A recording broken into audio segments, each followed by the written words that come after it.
Are we heading into the super conference era in college football? Texas and Oklahoma were the first dominoes to fall, leaving the Big 12 to join the SEC.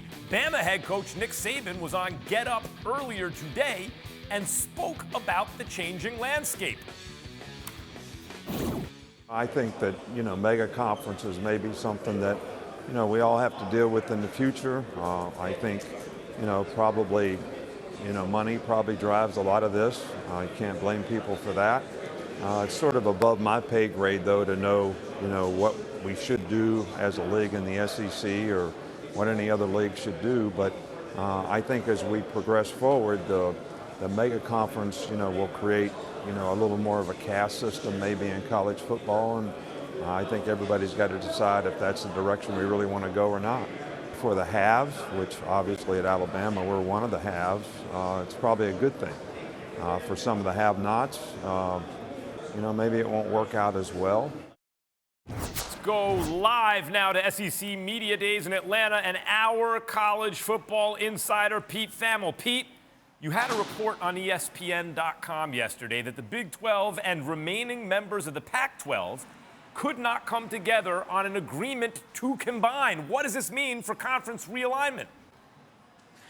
Max, what it means for conference realignment is that I think we're going to be soon entering the selective expansion phase, which is what the jargon in the conference rooms are, but it's really the poaching phase. I really feel like mergers never had a great chance and partnerships never had a great chance because they weren't going to drive the amount of revenue needed. In selective expansion, a league like the ACC taking the best teams from other leagues, which we've just seen the SEC and Big Ten do the last 2 summers, seems like the most viable option to drive revenue. For the ACC, Max, it's all about closing the gap.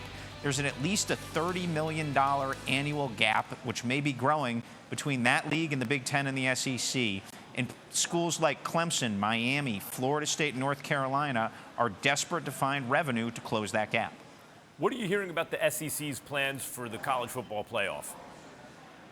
Well, I'm hearing that I want to be above Nick Saban's pay grade, like he said in that, yes. Like he said in that clip. Hey, well, I don't know what pay grade that is, but yeah, right. What pay grade is that? I'll gladly sign up for it if that's available in the Disney company. So here at SEC Media Day, Greg Sankey left us a couple interesting morsels. Now, there's 4 years left on the current college football playoff, the 4-team format. The 12-team format, Max, famously flopped. It was blocked by the now ill-fated Alliance. And Kevin Warren was at the heart of that, the Big Ten commissioner, and Kevin Warren demanded automatic qualification.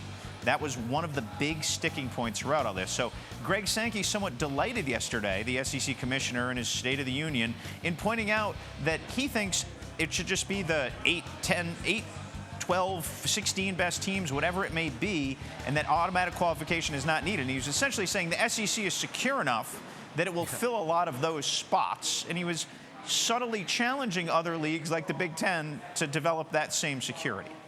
I see you, Greg Sankey. Thank you very much, Pete.